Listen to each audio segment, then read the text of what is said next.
السلام عليكم ورحمة الله وبركاته.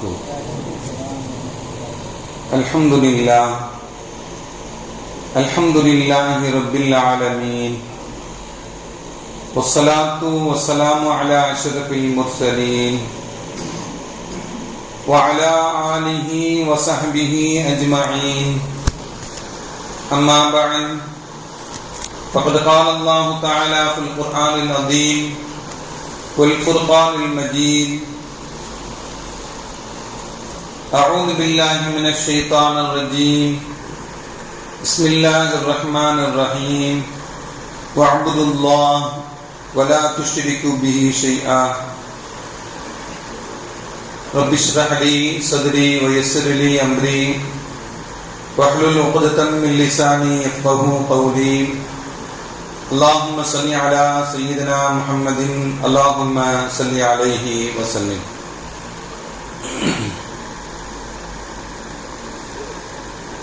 கண்ணியத்திற்கும் மரியாதைக்கும் உரிய அல்லாஹ்வின் நல்லடியார்களே, அருமையான சகோதர பெருமக்களே, அருமை நாயகம் ஹஜ்ரத் ஸல்லல்லாஹு அலைஹி வஸல்லமுடைய நிர்பாக்கியம் நிறைந்த நல்லும்மத்துமார்களே, அருமையான பெருமக்களே, எந்த விஷயத்தை கற்க இருக்கிறோமோ அந்த விஷயத்தின்படி அமல் செய்யக்கூடிய பாக்கியத்தினையும், கேட்ட விஷயங்களை பிறருக்கு எத்தி வைக்கக்கூடிய பாக்கியத்தினையும் அல்லாஹ் நம் அனைவருக்கும் வழங்கிடுவானாக. நம்முடைய வாழ்நாட்களை அல்லாஹ் ஆரோக்கியமான வாழ்நாட்களாக ஆக்கி தருவானாக. மருத்துவமனைகளுக்கு செல்லாத காலங்களாக ஆக்கி தருவானாக. மருத்துவமனை செலவினங்களிலிருந்து அல்லாஹ் நம் அனைவரையும் முழுமையான முறையில் பாதுகாப்பானாக.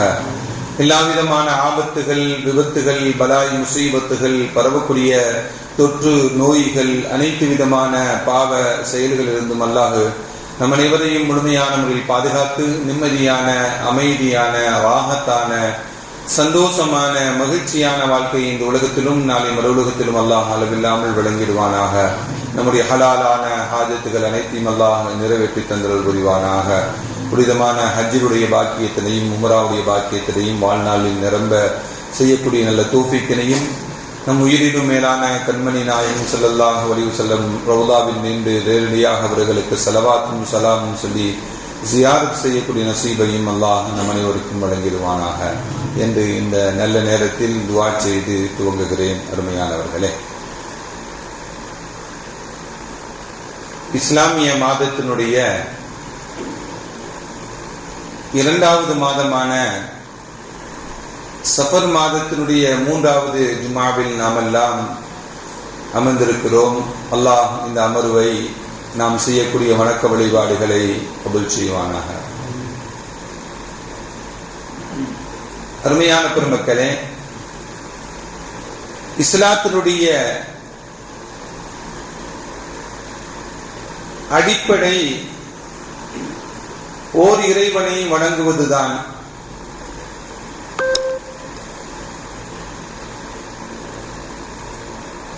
அந்த இறைவனுக்கு உருவம் கிடையாது, யாரும் உருவம் கொடுக்கவும் கூடாது. உலகத்தில் வணங்கப்படக்கூடியவன் அவன் மட்டும்தான். அப்படிப்பட்ட இறைவனுக்கு பசி கிடையாது, பட்டினி கிடையாது, இருப்பிடம் அவனுக்கு தேவையில்லை, உலகத்தினுடைய தேவைகள் எதுவுமே கிடையாது. இறைவன் மனிதனுடைய சிந்தனைக்கும் அப்பாற்பட்டவன் என்ற அடிப்படையான கொள்கையை கொண்டவர்கள் முஸ்லிம்கள், இஸ்லாத்தை ஏற்றுக்கொண்டு வாழக்கூடியவர்கள்.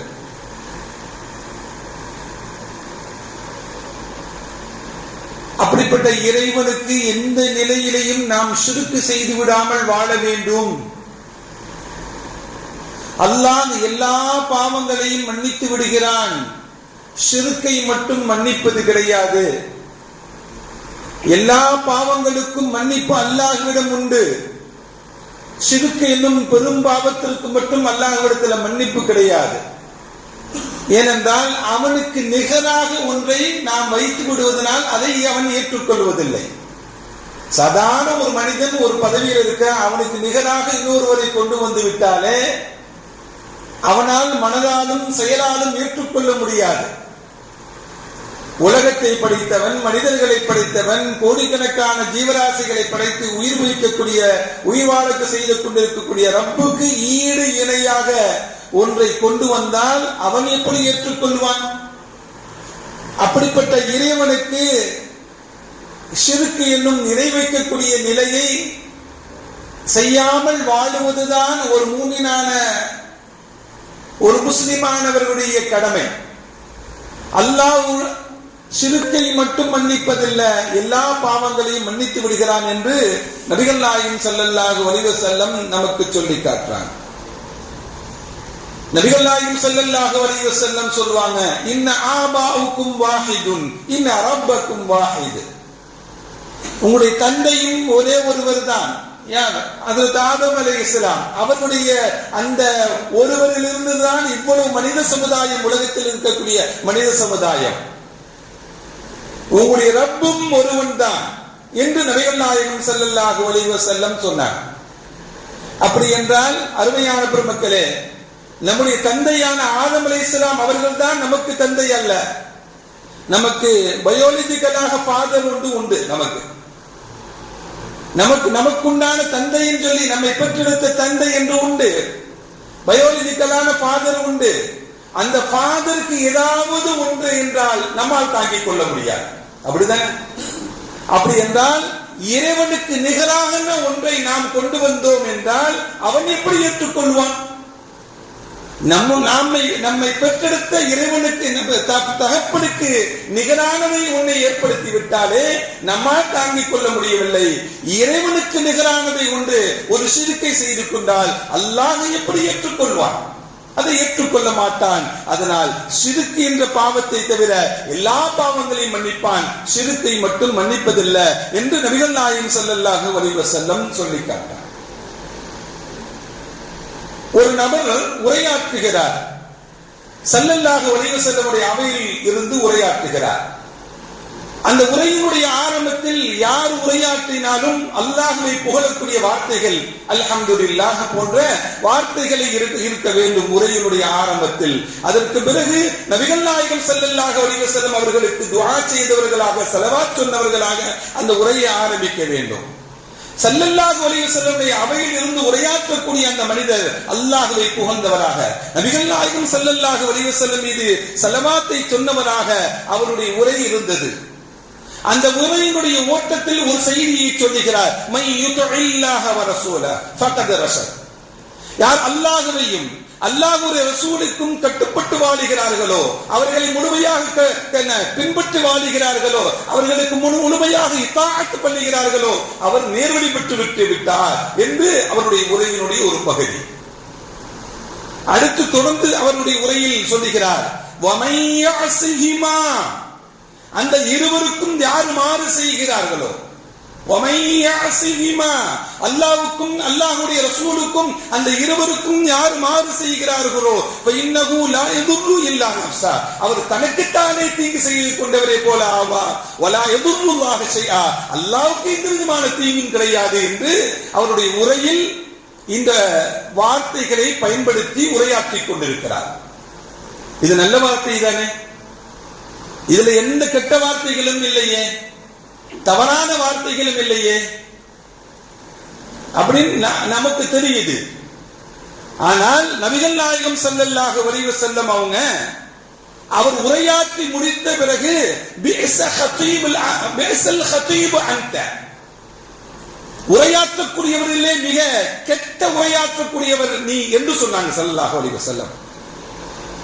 மோசமான உரையாளர் என்று நீங்க அவரை பார்த்து சொன்னாங்க. அந்த உரையாற்றக்கூடியவரை பார்த்து, அல்லாஹ்வையும் அல்லாஹ் ரசூலையும் பின்பற்றணும், அவர் நேர்வழி பெற்று விடுவார்.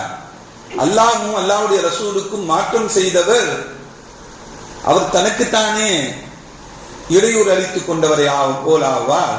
அல்லாஹ்வுக்கு எந்த இடையூறும் கிடையாது என்று சொன்ன வார்த்தைகள் ஒன்றும் தவறு இல்லையே. உரையாற்றக்கூடியவரை பார்த்து ஸல்லல்லாஹு அலைஹி வஸல்லம் உரையாற்றி முடித்த பிறகு பிஸல் ஹதீப் அன்த என்று நபிகள் நாயகம் ஸல்லல்லாஹு அலைஹி வஸல்லம் மோசமான உரையாளர் என்று அவரை சுட்டிக்காட்டுவதற்கு காரணம் என்ன? அருமையான பெருமக்களே, நபிகள் நாயகம் ஸல்லல்லாஹு அலைஹி வஸல்லம் அவர் சொன்ன வார்த்தையை பார்த்தார்கள். அல்லாஹுவையும் அல்லாஹுடைய ரசூலும் அல்லாஹுவையும் அல்லாஹுடைய ரசூலையும் பிரித்து விட்டார், சரியாக சொன்னார். அவர்களுக்கு மாறு செய்வது என்ற வார்த்தை வரும் பொழுது என்று அல்லாஹுவையும் அல்லாஹுடைய ரசூலையும் இணைத்து சொன்னார் அல்லவா, அதே ரசூலுல்லாஹி ஸல்லல்லாஹு அலைஹி வஸல்லம் கண்டிக்கிறார். அல்லாஹுடைய அந்தஸ்திற்கு யாரும் வர முடியாது. அல்லாஹுவை பற்றி சொல்லும் பொழுது அல்லாஹ்க்கு நிகராக எந்த ஒரு மனிதரையும் கொண்டு வரக்கூடாது, தன்னையும் கொண்டு வரக்கூடாது என்றுதான் அவர் உரையாற்றக்கூடிய நபரை பார்த்து மோசமான உரையாளர் என்று நபிகள் நாயகம் ஸல்லல்லாஹு அலைஹி வஸல்லம் சொன்னார். அவர் என்ன சொல்லியிருக்க வேண்டும்? அல்லாஹ்வுக்கும் அல்லாஹ்வுடைய ரசூலுக்கும் கட்டுப்படுவதை போல, வழிபடுவதை போல மாறு செய்வதிலையும் அல்லாஹ்வுக்கும் அல்லாஹ்வுடைய ரசூலுக்கும் என்று தனித்தனியாக சொல்லியிருக்க வேண்டும். அந்த இருவருக்கும் மாறு செய்வது என்ற வார்த்தையை பயன்படுத்தியதுதான் நபிகள் நாயகம் ஸல்லல்லாஹு அலைஹி வஸல்லம் அல்லாஹ்வுக்கு நிகராக இன்னொருவரை, அல்லாஹ்வுக்கு நிகராக ரசூலுல்லாஹி ஸல்லல்லாஹு அலைஹி வஸல்லம் அவர்களை நிறுத்தி அந்த ஒரு வார்த்தையை தான் ஸல்லல்லாஹு அலைஹி வஸல்லம் சொன்னாங்க மோசமான உரையாளர் என்று சொன்னாங்க. அப்பனா அல்லாஹ்வுக்கு நிகரான வார்த்தைகளை கூட ஒரு மூமின் பயன்படுத்த கூடாது என்பதுதான் ஸல்லல்லாஹு அலைஹி வஸல்லம் சொன்ன வார்த்தையின் மூலமாக, அந்த வார்த்தையின் மூலமாக ஷிர்க் ஏற்பட்டு விடக்கூடாது, அந்த வார்த்தையின் மூலமாக அல்லாஹ்வுக்கு நிகரான ஒருவரை கொண்டு வந்து விடக்கூடாது என்பதுதான் இந்த உம்மத்திற்கு சொல்லித் தரக்கூடிய பாடமும் படிப்பினையும். அருமையான பெருமக்களே, அதே போல நபிகள் நாயகம் ஸல்லல்லாஹு அலைஹி வஸல்லம் அவங்கள்ட்ட ஒரு மனிதர் வருகிறார். ஜாஅ ரஜுலுன் இலன் நபி ஸல்லல்லாஹு அலைஹி வஸல்லம், ஸல்லல்லாஹு அலைஹி வஸல்லம் வந்து சில உதவிகளை கேட்கிறார். அந்த உதவிகளை கேட்கக்கூடிய அவர் அரபியில சில அழகான வார்த்தைகளை பயன்படுத்தி பேசக்கூடியவர்கள் உண்டு. ஸல்லல்லாஹு அலைஹி வஸல்லம் அவர்களை பார்த்து பேசிக் கொண்டிருக்கும் பொழுது மாஷா அல்லாஹ வஷிஅத, அல்லாஹ்வும் நீங்களும் நாடினால் அது நடந்துவிடும் என்று அல்லாஹ் நாடக்கூடியதற்கும் அல்லாஹ்வுடைய ரசூல் நாடக்கூடியதற்கும் இரண்டு வார்த்தைகளை தான் பயன்படுத்துகிறார். ஆனா ஈக்குவலான பொருள் கொண்டது, சமமான பொருள் கொண்டது. அல்லாஹ் நாடினாலும் நீங்கள் நாடினாலும் என்ன அது நடந்துவிடும் என்று சொன்னார். நபிகள் நாயகம் ஸல்லல்லாஹு அலைஹி வஸல்லம் சொன்னாங்க மாஷா அல்லாஹு சும்ம ஷிஅத, அப்படின்னு பயன்படுத்திக் கொள்ளுப்பா. அல்லாஹ் நாடிய ஒன்று நடக்கும், பிறகு நீங்க நாடியதும் நடக்கும் அப்படின்னு சொல்லி பிரித்து சொல். ஒரே வார்த்தையில் ஒரே வார்த்தைகளை கொண்ட வார்த்தை, ஒரே ரெண்டு வார்த்தைகளாக இருந்தாலும் பொருள் ஒன்றாக வருவதனால் அந்த வார்த்தையாக கூட இறைவனுக்கு ஈடு இணையானதை ஒன்று சொல்லிவிடக் கூடாது, இணை கற்பித்து விடக் கூடாது, இணையாக்க கூடாது என்பதுதான் நபிகள் நாயகம் ஸல்லல்லாஹு அலைஹி வஸல்லம் அவங்க இந்த உம்மத்திற்கு சொல்லித் தரக்கூடிய பாடமும் படிப்படியும். அப்படி என்றால் நம்முடைய வாழ்க்கையில் ஷிர்க் என்பது மூமின்களுக்கு இருக்கக்கூடாதது. ஆனா வார்த்தையால் கூட இறைவனுக்கு ஈடு இணையான வார்த்தைகளை கூட பயன்படுத்திவிடக் கூடாது என்பதுதான் மார்க்கம் நமக்கு சொல்லித் தரக்கூடிய, முஹம்மது ஸல்லல்லாஹு அலைஹி வஸல்லம் அவர்கள் இந்த உம்மத்திற்கு சொல்லித் தரக்கூடிய பாடமும் படிப்பினையும் தான். அருமையான பெருமக்களே, அருமையானவர்களே, நபிகள் நாயகம் ஸல்லல்லாஹு அலைஹி வஸல்லம் அவங்களுக்கு ஒரு அடிமை இருந்தான். அந்த அடிமை யாருடைய அடிமைன்னா அன்னை ஹதீஜா ரலியல்லாஹு தஆலா அவங்களுடைய அடிமை. அன்னை ஹதீஜா ரலியல்லாஹு தஆலா ஸல்லல்லாஹு அலைஹி வஸல்லம் அந்த அடிமையை அன்பளிப்பாக கொடுத்துட்டாங்க. அந்த அடிமையாக இருக்கக்கூடியவர் அவருடைய பெற்றோர்கள் குடும்பத்தார்கள் எல்லாம் பெரும் குடும்பத்தை சார்ந்தவர்கள். அவர் ஏதோ ஒரு வகையில சந்தைக்கு வந்து அடிமையாகி இங்க அன்னை ஹதீஜாவுடைய வீட்டுக்கு அடிமையாக வந்து விட்டார். அவருடைய பெற்றோர்கள் எல்லாம் இவரை காணவில்லை என்று நீண்ட நாட்களாக பல ஊர்களாக பல நாடுகளாக தேடி கண்டுபிடிப்பதற்கு வந்து கடைசியில இங்குதான் இருக்கு அன்னை ஹதீஜாவிடம், முஹம்மது ஸல்லல்லாஹு அலைஹி வஸல்லம் அவங்ககிட்ட தான் இருக்கிறாங்கன்னு சொல்லி தேடி கண்டுபிடிச்சு வந்து என் பிள்ளையை கொடுத்துருங்கன்னு கேட்கிறாங்க. நேற்று கூட பேப்பர் செய்தி ஒண்ணு, 25-30 வருஷத்துக்கு முன்னாடி தன்னுடைய காணாம போன ஒரு மகனை கண்டுபிடிச்சு வடநாட்டுல போய் கொண்டுட்டு வந்ததாக ஒரு வயது முதிர்ந்த மூதாட்டி ஒரு செய்தின்னு சொன்னாங்க. அதே போல ஸல்லல்லாஹு அலைஹி வஸல்லம் தன்னுடைய பிள்ளையை ஸல்லல்லாஹு அலைஹி வஸல்லம் காலத்தில் தன் பிள்ளையை காணவில்லை என்று நீண்ட நாட்கள் தேடி ஸல்லல்லாஹு அலைஹி வஸல்லம் வீட்டில் அன்னை கதீஜாவுடைய வீட்டில் இருப்பதை அறிந்து கொண்டு ஸல்லல்லாஹு அலைஹி வஸல்லம் வீட்டுக்கு வர்றாங்க பெற்றோர்கள். என் பிள்ளை கொடுத்துருங்கன்னு கேட்கிறாங்க. ஸல்லல்லாஹு அலைஹி சொன்னாங்க, அழைச்சிட்டு போங்க, நீ அவரை கூப்பிடுங்க, வந்தா அழைச்சிட்டு போங்க அப்படின்னா. அவரை தாம் பெற்றெடுத்த பிள்ளையை பெற்றோர்கள், வாப்பா அருமை மகனே உன்னை காணவில்லை என்று இத்தனை வருஷமா இவ்வளவு நாட்களா தேடிக்கிறோம், தவித்து விட்டோம், உன்னை காணவில்லை என்று வந்திருப்பா அப்படின்னு சொல்லி சொன்னாங்க. அவர் சொன்னார், நான் வரல. ஏனென்றால் தாய் தந்தை அவர்களுடைய பாசத்தை விட பன்மடங்கு பாசம் ஸல்லல்லாஹு அலைஹி வஸல்லம் வீட்டில் இருக்கிறது, அன்னை கதீஜாவிடம் இருக்கிறது. அந்த பாசமும் அன்பும் அரவணைப்பும் எங்கு சென்றாலும் கிடைக்காது என்ற ஒரு முடிவுக்கு வந்து விட்டார்கள் அந்த அடிமை.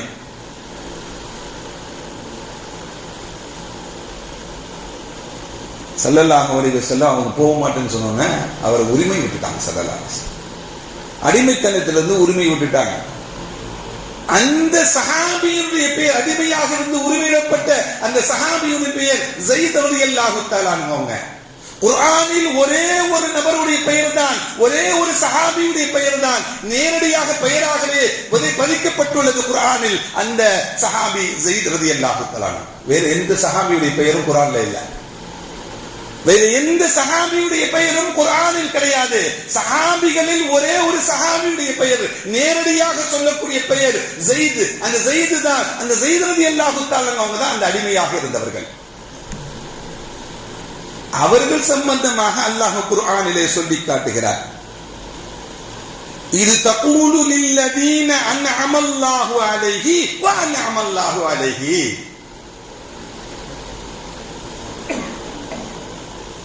அல்லாஹ்வும் அவர்களுக்கு அருள் புரிந்தான்,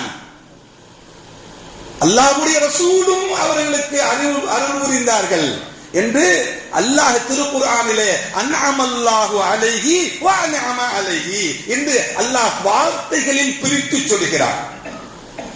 சொல்லியிருக்கலாம்ல அல்லாஹ், அவர்கள் இருவரும் அல்லாஹ்வும் அல்லாஹ்வுடைய ரசூலும் அவர்கள் இருவரும் அருள் புரிந்தார்கள் என்று ஒரே வார்த்தைகளை கொண்டு பயன்படுத்தியிருக்க முடியும். குர்ஆன் என்பது ஒட்டுருக்கமானது, சுருக்கமான வார்த்தைகள், பொருள்கள் நிறைய இருக்கும்.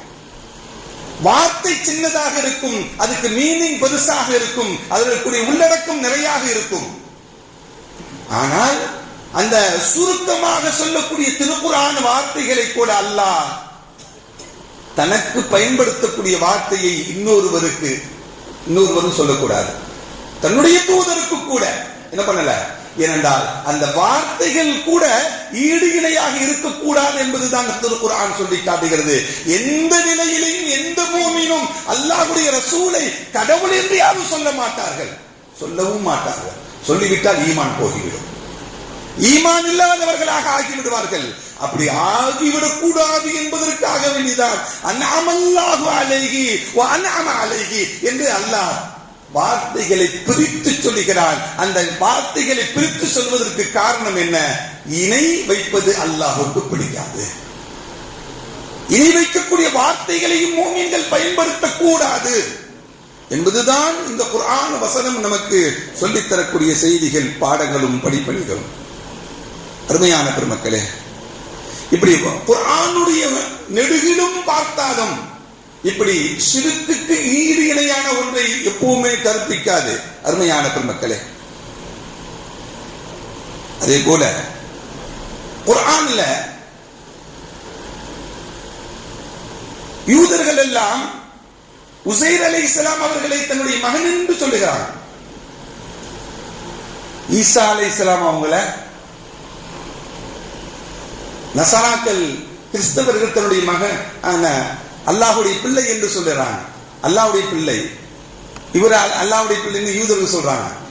ஆனால் நம்முடைய மார்க்கம் அப்படி அல்ல. இருவரையும் என்ன, ஈசா அலைஹிஸ்ஸலாம் அவர்களை அல்லாஹ்வுடைய தூதர் என்றுதான், அவர்கள் பிறந்தவுடன் பேசிய வார்த்தையும் என்ன? இன்னி ரசூலுல்லாஹ் ஆத்தானியல் கிதாப், நான் அல்லாஹ்வுடைய தூதர் என்று தான் ஹஜ்ரத் ஈசா அலைஹிஸ்ஸலாம் பேசியதை குர்ஆன் பதிவு செய்திருக்கிறது. அப்ப நம்மளை போல வேதம் கொடுக்கப்பட்டவர்களும் கூட அவர்களுடைய அடிப்படை கொள்கையில் மாறுபட்டு ஈடு இணை கற்பிக்கக்கூடிய இறைவனுக்கு நிகரான ஒன்றை, இறைவனுக்கு பிள்ளை இருக்கிறது என்ற அந்த வார்த்தைகளை எல்லாம் பயன்படுத்தக்கூடிய நிலைகள். ஆனால் முஃமின்கள் எந்த நிலையிலையும் அல்லாஹ்வுக்கு நிகரானது எதுவும் இல்லை என்பதுதான், இதுதான் அடிப்படை கொள்கை, ஒரு முஃமினுடைய அடிப்படை கொள்கை என்பதை இந்த செய்திகள் எல்லாம் சொல்லி காட்டுகிறது. அந்த செய்தியை அல்லாஹ் சொல்லும் பொழுது வகாலு தஹதர் ரஹ்மானு வலதா, அல்லாஹ் சொல்லுகிறார், அவங்க இத்தகது, அவங்க எடுத்துக்கிட்டாங்க ரஹ்மான வலதா, ரஹ்மானுக்கு பிள்ளை என்று எடுத்துக்கொண்டாங்க. அவர் சொல்லக்கூடிய வார்த்தைகள். அந்த குர்ஆனுடைய வசனத்தை நாம் மொழியக்கூடிய சமயத்தில், ஓதக்கூடிய சமயத்தில், படிக்கக்கூடிய சமயத்தில் இப்படி வெறுமன குவாலு தஹதர் ரஹ்மான வலதா என்று நிறுத்திவிடக் கூடாது. அந்த சொல்லக்கூடிய ஓதக்கூடிய வார்த்தைகள் கூட உங்களுக்கு ஈடு இணை வந்துவிடும், இணை வைக்குதல் வந்துவிடும் என்பதற்காக வேண்டி பெருமக்கள் நமக்கு ஓத கற்றுக் கொடுக்கக்கூடிய, குர்ஆனுடைய சட்டத்திட்டங்களை கற்றுக் கொடுக்கக்கூடிய பெருமக்கள் இப்படி ஓத வேண்டும் என்று சொல்வாங்க. காலு தஹதர் ரஹ்மானு வலதன் சுபஹானா, அது சேர்த்து ஓத வேண்டும். அப்படி இருந்தாதான் அவங்க சொல்லக்கூடிய சுப்ஹானல்லாஹ் எப்படி இப்படி வார்த்தைகள் சொல்றாங்க அப்படின்னு நாம் அந்த பொருள் கொண்ட வார்த்தைகளாக மாறும். அது அருமையான பெருமக்களே, இப்படி ஈடு இணை கற்பிக்கக்கூடிய அல்லாஹ்வுக்கு எந்த வார்த்தைகளையும் பயன்படுத்திவிடக் கூடாது என்பது மார்க்கம் நமக்கு வழிகாட்டக்கூடிய செய்திகள். அருமையான பெருமக்களே, குர்ஆன் சொல்லி காட்டுகிறது, அல்லாஹ்வை வணங்குங்கள், வபில் வாலிதைனி இஹ்சானா, உங்களுடைய பெற்றோர்களுக்கு உபகாரம் செய்யுங்கள். உன்னுடைய தாயினுடைய காலடி பாதத்தில் தான் சொர்க்கம் என்று இருக்கிறது என்று மார்க்கம் சொல்லுகிறது. உன்னை பெற்றெடுத்தவன் சொர்க்கம் யாருடைய காலடி பாதத்தில் இருக்கிறதோ அந்த தாயை கூட நீ வணங்கக்கூடாது, அவர்களுக்கு உபகாரம் செய்வதுதான் உங்களுடைய கடமை என்று சொல்லி தருகிறது. பெற்றெடுத்த தாயை கூட வணங்கக்கூடாது. யாரை தான் வணங்க வேண்டும்? அல்லாஹ்வை தான் வணங்க வேண்டும். அவனுக்கு ஈடு இணை செய்யக்கூடாது. வபில் வாலிதைனி இஹ்சானா, உன்னுடைய பெற்றோர்களுக்கு நல்லுபகாரம் செய் என்றுதான் மார்க்கம் நமக்கு சொல்லி தருகிறது.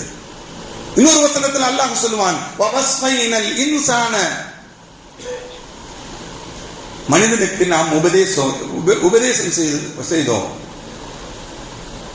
வபில் வாலிதைனி இஹ்சானா, பெற்றோர்களுக்கு உபகாரம் செய்யுங்கள் என்று நாம் அறிவுரை கூறினோம் என்று அல்லாஹ் திருக்குர்ஆனிலே சொல்லி காட்டுகிறார். அப்படி என்றால் பெற்றோர்களை கூட, பெற்றெடுத்தவர்களை கூட வணங்கக்கூடாது.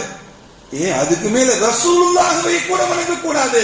யாரை மட்டும்தான் வணங்க வேண்டும்?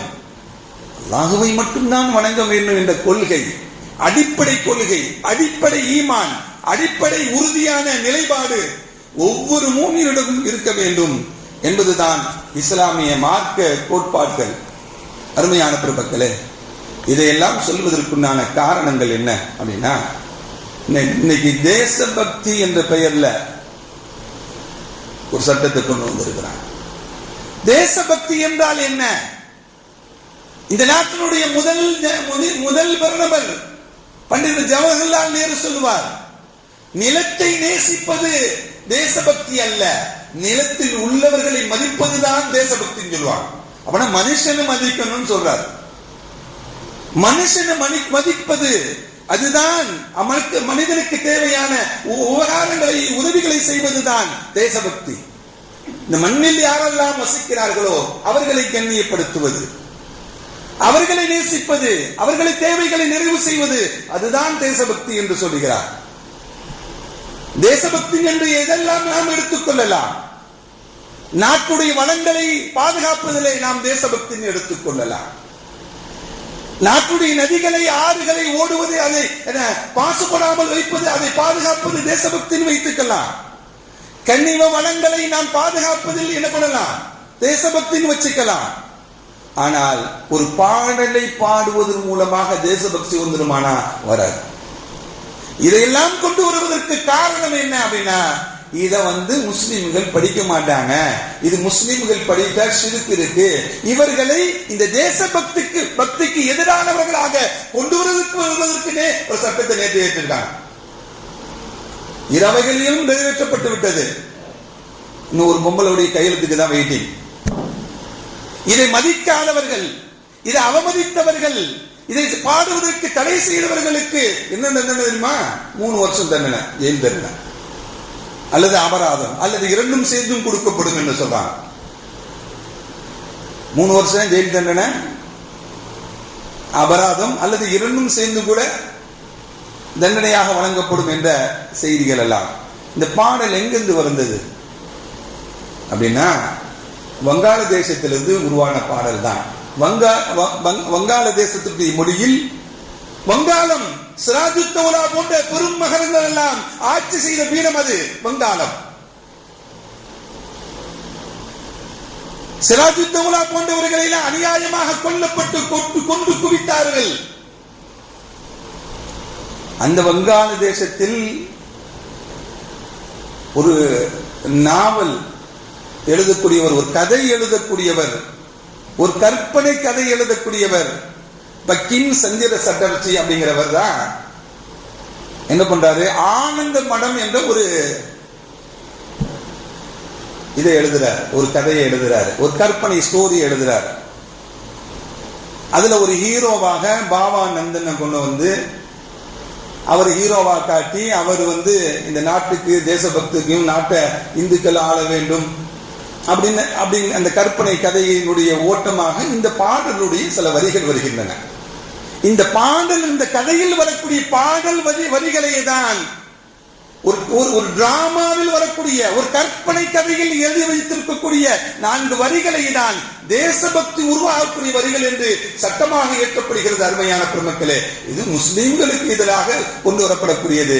இவர்கள் படிக்க மாட்டாங்களா? இவங்க இந்த இந்திய நாட்டுக்கு எதிரானவர்கள், இந்திய சட்டத்திற்கு எதிரானவர்கள், இந்திய சட்டங்களை மதிக்காதவர்கள் என்று அவர்களை தனித்து காட்ட வேண்டும், இஸ்லாமியர்களை காட்ட வேண்டும் என்பதற்காக இதே போன்ற இஸ்லாமியர்களுக்கு எதிரான சட்டங்களை கொண்டு வருவதில் இதே போன்ற பாசிச சக்திகள் முன்வந்து கொண்டிருக்கின்றன.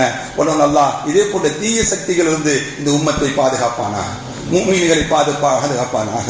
ஷரியத்தை முழுமையாக பின்பற்றி வாழ்வதற்குண்டான நற்பாக்கியங்களை அல்லாஹ் நம் அனைவருக்கும் தந்தல் புரிவானாக. வஆகிரு தஅவானா அனில் ஹம்துலில்லாஹி ரப்பில் ஆலமீன். அஸ்ஸலாமு அலைக்கும் வரஹ்மத்துல்லாஹி வபரகாத்துஹு.